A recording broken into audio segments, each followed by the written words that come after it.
Alright, mga kababayan, mga kaibigan, mga katokis, mga kapots, kamusta po kayong lahat? And once again, welcome po dito sa ating mumunting channel, Simply Tokis Vlog. As usual, mga kababayan, tayo po'y magbibigay ng ating maiksing komento, opinion at reaksyon sa mga maiinit na usaping pang politika sa ating bansa. Pag-usapan natin mga kababayan, ito, interesado ito. Umiinit na po ang balitaktakan na ito, just like the year 2016 nung panahon ni Digong. Kasi meron pong isa dyan na talagang this is the thorn, no, among the roses. No, sa bagay, ang rose naman, yung bulaklak na rose, talagang merong yan. Yung matulis, di ba? No? Hindi mo basta-basta pwedeng damputing ganun yung bulaklak na rose pag hindi mo tinanggal yung niyan, yung parang tusok-tusok, di ba? Ganun po 'yan, no? Sino po ba yung thorn, no, among the roses nung panahon ni Digong? Ito po yung talagang walang tigil na talagang hinahabol sa kanilang accountability ang mga walang hiyang Duterte at mga minions nito. Ngayon po, patuloy pa rin ito, At siya po ay ngayon pagtutulong-tulungan na ito. Nasabi ko sa inyo, one against many ito. Kumbaga, 1:1,000. Pero siguro ito, hindi naman natakot ito nung mga nakaraang administrasyon ni Digong. Ginawa nito ng kung ano-anong mga aberya tulad ng paghalongkat sa korupsyon, walang nakita. Sinampahan ng libel at ginawa ng sinasabing money laundering case. Wala naman pala. Ngayon, bumanat siya dahil wala na po yung ombudsman Nagluwag na. Nagfile ng kaso. Ngayon, may isang asong ulol ng mga Duterte. Ang ngayon, binabalikan siya. Binibira siya ngayon. No? Malalaman natin kung sino yan. At ito ding asong ulol ng Duterte na ito, hinahamon po ang ating Pangulong Bongbong Marcos. May hamon po ito. Isa rin itong insekto o hayop, no? Hindi natin alam Pero isang asong ulol din ito ng mga Duterte. Okay, so shout out po lahat sa inyo and may God bless us all. So unahin natin itong isang balita dito sa politico.com.ph. Ang tinutukoy po nating asong ulol o insekto, hindi ko alam kung insekto ito Ito, gumagapang po ito sa inyong mga dingding sa kisame paggabi. Tawag po sa kanya butiking Pasay hindi po ako yun Marami lang po nagsasabi nun, butiking Pasay daw siya. Kasi po bumanat na rin po siya kay Trillanes. Yung tinutukoy nating thorn among the roses ay walang iba kundi si former Senator Antonio Trillanes. Yan pong si Trillanes simula nung maupo si Digong, para rin tong Duterte ngayon Pag upo ni Digong, yan, nagsaliksik na yan ng katarantaduhan ng mga Duterte. Wala pong ginawa yan kundi kasuhan niya ang mga Duterte, which is noon, kinukutya-kutya siya dahil siyempre presidente si Digong. Minamahal nila si Digong. Nabudol din tayo dyan ni Digong. Ngayon, totoo pala. Totoo pala mga kababayan, natarantado ang Duterte family, mga magnanakaw, sinungaling, mandarambong, mamamatay tao. Kaya si Trillanes, hindi nila napatahimik, hindi nila nailigpit. Kaya itong thorn among the roses, patuloy silang tinutusok ng tinutusok. Ang latest nga, kinasuhan si Duterte, si Bongo, at ang pamilya ni Bongo ng plunder sa ombudsman ni Trillanes. Ngayon mga kababayan, may isa pong butiking Pasay dyan na aso ng mga, butiki na aso pa ng mga Duterte. Ito pong si former spokesperson at legal counsel ni Digong na walang iba kundi si Attorney Salvador Panelo. Diyan po sa Politico. Trillanes filing complaints to become politically relevant. Kaya naman pala daw, Senator Trillanes, kaya ka lang pala nag-iingay Kaya ka naman pala nagpa-file lang ng kaso kay Duterte, Bongo sa pamilya nito Kailangan mo mag-ingay at maging politically relevant ka ulit kasi wala kang pesto sa politika. Kasi baka daw pag hindi ka nag-ingay, hindi ka na makikilala, makakalimutan ka na ng sambayan ng Pilipino, hindi ka na relevant. Kaya kung tatakbo ka ulit sa any position sa nasyonal, bokya ka. Tulad nung nangyaring pagkabokya mo sa Caloocan. Yan po ang sabi ni Panelo. Trying hard to be relevant si Trillanes. O, kaya nag-iingay. Former Chief Presidential Legal Advisor Salvador Panelo said former Senator Trillanes has been filing complaints against former Duterte and his allies to become politically relevant. Panelo made a statement in an interview with Pinky Webb. Quote, lahat ng mga kasinungalingan, inilalabas niya to make himself politically relevant. Ang problema, yung mga kasama sa media pinapatulan niya. Pinapatulan siya, sorry. He added that Trillanes has failed to prove his allegations against Duterte. Panelo also defended Christopher Bongo from the accusation of Trillanes that he used his influence over Duterte to secure 7 billion worth of government contracts. Well, it's very easy to make allegation, but it's so difficult to prove that. In the first place, yung pamilya ni Go, matagal na siyang kontraktor Kumbaga, walang pakialam si Senator Bongo. Besides knowing Bongo, kasi we've been together for so many years sa Malacanang, di ba? Ayaw niya makialam. Hindi nga makalapit sa kanya yung kapatid niya o yung tatay niya. Palagi siya, bahala kayo, wala ako dyan. O, ayun po yung depensa ni Panelo. Ganun daw pala si Bongo. Wala daw pakialam si Bongo. Sinasabi niya, kinakampihan niya. Alam mo ba, kasama mo ba siya 24/7? Baka sa panlabas lang, bala kayo dyan. Pero pag nakatalikod ka na, wala ka na. Sa paningin mo kay Bongo, secret, sa secret room. Kunwari lang yun, palabas lang yun Pero okay na ang buto-buto wag kayong magtatampo sa akin. Kailangan kong pakita lang yun.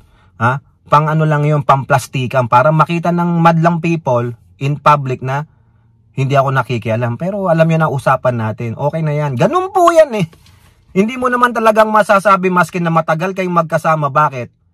24/7 ba kayong magkasama? Maski na nga yung mag-asawa meron pa rin mga sikretong na itatago di ba?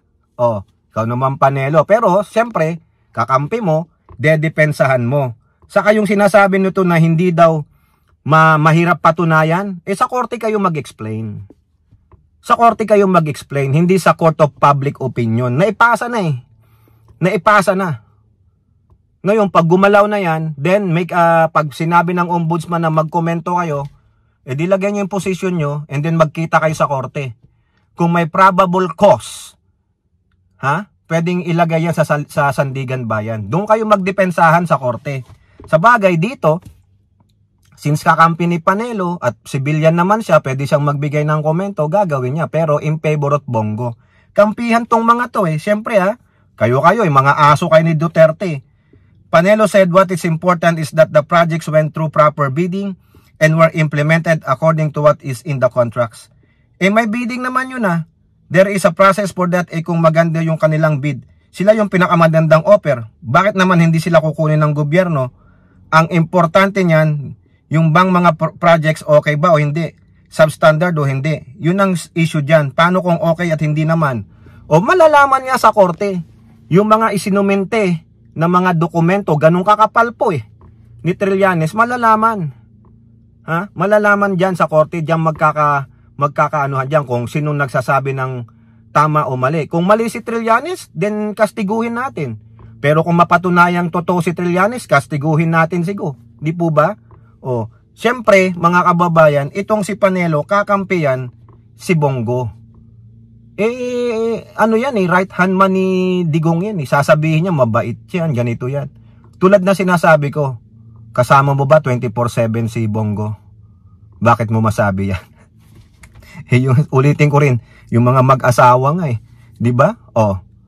Lagi magkasama yan sa bahay, may mga sikreto pa rin. Kaya ang tanong dito, paninira rin ito sa kredibilidad ni Trillanes kasi puro pagpapasa ng kaso, puro kasinungalingan. Di kung kasinungalingan, let the court decide on it. Kasi kasinungalingan ba yun? Ipapasa ni Trillanes yung mga ebidensya niya? Ganun kakapal? Di po ba? Kung talagang sinungaling si Trillanes, ba't di nyo kasuhan? I-countersuit nyo siya kung sinungaling siya. Ano nangyari sa mga pinal nyong libel ka Trillanes? Ang tanong, nag-file nga ba kayo ng cyber libel nun sa kanya? O ano nangyari doon? Napatunayan bang sinungaling siya? Wala naman desisyon. O, ngayon, kung totoong sinungaling siya, doon sa pagpapile niya ng kasong plunder kay Duterte, Go, at sa kapatid nito, tatay nito, edi mag-counterso kayo. Yun ang magandang gawin ninyo. Okay? Pero knowing Panelo, siyempre, kakampihan niya yung katulad niyang aso. O now, eto na naman si Panelo. Si Panelo ang ano dito sasabihin yung ano ba yon? Yung bida-bida. Oo, kumbaga sa pelikula, may antagonist, may protagonist. O ano ba ibig sabihin ng protagonist? Sino ba to? Siya yung title role. Siya po yung main character, ha? O siya yung protagonist. O ano naman yung antagonist, mga kababayan, no? Tingnan lang natin kung anong meaning na nalilito kasi ako. Ha? Ayan. Antagonist, yung laging kumokontra sa bida. Oh, siya yung kontrabida. Okay, malinaw. So dito, sa atin, ang protagonist, si Panelo, siya bida eh. Pero sa totoong buhay, siya ay kontrabida, mga kababayan. O ngayon, itong ating protagonist na si Panelo, kasi at least kinuha na natin yung definition ng dalawa, protagonist at antagonist, mga kababayan. So yung protagonist, siya ang main character natin. Bakit? Ito na naman siya. Kanina kay Trillanes, ngayon kay Pangulo. Sabi niya, Pangulo, kung hindi ka complicit, ano ibig sabihin ng complicit? Kung hindi ka involved dito. Kasi yun po ang meaning ng complicit Somehow involved in illegal activity or do you have a knowledge of a wrongdoing? Sabi niya sa politiko, kung hindi ka complicit, kung hindi ka kadamay dito, Marcos should declare revolutionary government, abolish Congress, jail the corrupt. Sabi ni Panelo, yung pala. Kung wala kang alam, kung hindi sa kasangkot, sa katiwalian ng mga ito, mag-declare ka na ng revolutionary government. I-abolish mo ang Congress, i-jail mo na lahat. Kung baga mangyayari dito, magiging diktador ang Pangulo kasi revolutionary government Walang Congress niyan. Tapos pwede mong baguhin ng saligang batas. Ikaw muna hanggat walang saligang batas. Walang konstitusyon. Ikaw muna ang manmumuno. Dictatorship yan. Parang yung nangyari kay Cory. Umupo si Cory 1986. Kailan nabuo ang konstitusyon? 1987. So within the span of 1 year, anong panuntunang batas ginagamit ni Cory? Sarili niya. Yung mga dumidikta sa kanya. O di naging diktador siya. Diba? O ngayon dito si Panelo hinahamon ng Pangulo. Kung hindi ka complicit, wala kang alam, no? Hindi ka kasama sa katiwalian nito, mag-declare ka ng RevGov. Tanggalin mo ang Congress, ikulong mo ang mga makasalanan, mga magnanakaw. O yun po sabi niya former Chief Legal Counsel Panelo urged President Marcos Jr. to declare a revolutionary government, abolish Congress which no longer serves the people and imprison corrupt officials. Ayan, sabi niya, why? Because sino bang gumawa ng NEP? Yung opisina ng presidente, DBM, and when they did that before giving it to Congress, we have to go through with that. Alam niya yan kung ano yung piniprepare na budget niya. Pagdating sa Congress, yung mga allies niya ang nag-aayos niyan. So kung may binago sila, doon alam niya yon. In fact, alam niya kasi pumunta uli sa kanya when he signed the GAA. Ayun ang sabi niya. Sa madaling sabi, nagkaroon ng corruption because you did not veto itong mga unlawful insertions na ginawa ng small committees. Ay! Kaya naman pala sinabi niyang kung hindi ka complicit.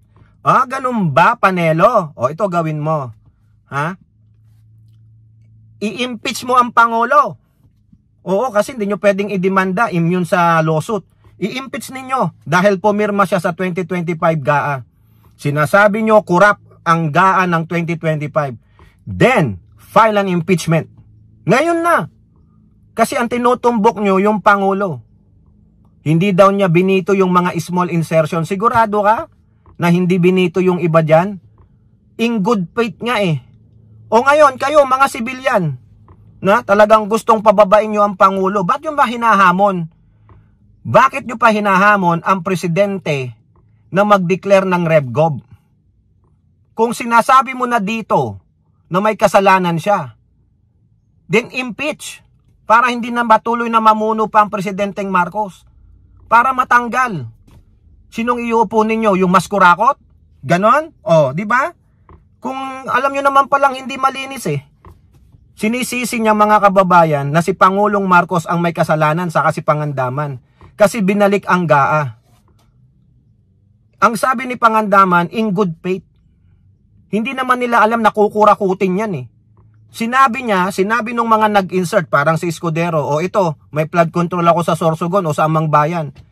Nakita ng Pangulo, flood control, okay ito, matutulungan. Eh yung pala, ang ibang intention nun, kasalanan ng Pangulo. Alam ba ng Pangulo yung bad intentions ni Escudero o nung mga iba pa? Example lang yun ha. O kaya ba't hindi nyo i-impeach ngayon? Bakit ka pa magre-request ng RevGov? Alam nyo na palang complicit. Bakit hindi nyo pa siya i-impeach? Now na, di ba? Kaysa naman naggagaling-galingan ka. O, eto pa ang ginawa niya. Mga kababayan, nag-quote pa siya ng isang dating presidente ng US. You cannot be saying na malinis ka dyan because the buck stops with you. As Truman said, whether you succeed or you fail, sa'yo pa rin yan, correct. Kaya nga nilabas ng Pangulo, may corruption eh. Panagutin nyo Pangulo. Antayin nyo after 2028 bumaba siya, kasuhan nyo. Pero ngayon, para mas maganda, maiupo nyo na si Sara Duterte, mag-file na kayo ng impeachment. It doesn't matter kung ano pang sabihin ng mga previous president. Kasi ang tinutumbok mo, ang may malaking kasalanan dito, si Pangulong Marcos. Eh di impeach na, di ba?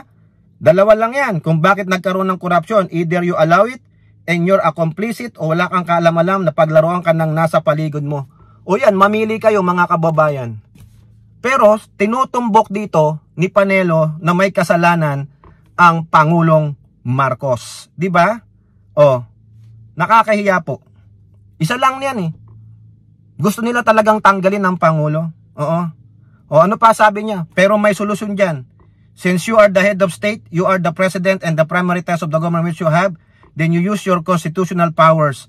You declare abolitionary government. You abolish Congress, jail all of them kung hindi ka complicit. O, kung hindi ka nga complicit, kung wala kang alam, kung wala kang kinalaman dito, mag-declare ka ng RevGov. Pero, kung may kinalaman ka, inalaw mo ang korupsyon. Sabi niya eh, di ba doon no, sa taas? Ano gagawin? Mag-resign. O, kulang na lang sabihin ni Panelo, mag-resign siya. Ha? O, ito ngayon, dinipensahan niya ngayon si Rodrigo Duterte. Ha? Panelo said he also advised them President Duterte to declare abolition government in a formal memo twice. O bakit hindi ginawa ni Duterte? O, meaning, inalaw din ni Duterte ang korupsyon. Tungok. Tapos ngayon, puro kadaldal. Visit mga kababayan. The buck stops with you, whether you succeed or fail, sa'yo yun.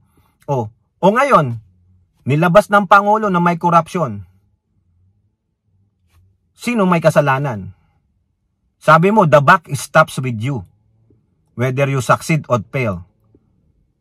Buti nga nilabas yung korupsyon eh, nilalabanan eh. Yung amo mong si Duterte, anong ginawa nung sinabi niyang maraming ghost project sa DPWH? Pina-open investigation niya ba? Wala, puro daldal lang ang amo mo. Ngayon, hahamunin mo ang presidente mag-declare ng RevGov? O kung nag-declare ng RevGov, anong gusto mong gawin? Dapat lahat kayong mga Duterte minions hulihin. Yun lang po yun. Huwag pa mag-declare ng RevGov. I-martial law na para lahat kayong mga Duterte minions makulong. Oo, better yet, itapong kayo sa China. Di po ba? O kayo po, ano pong inyong masasabi? Comment down below and don't forget to like and share. Hope to see you on next videos. Bye-bye. God bless.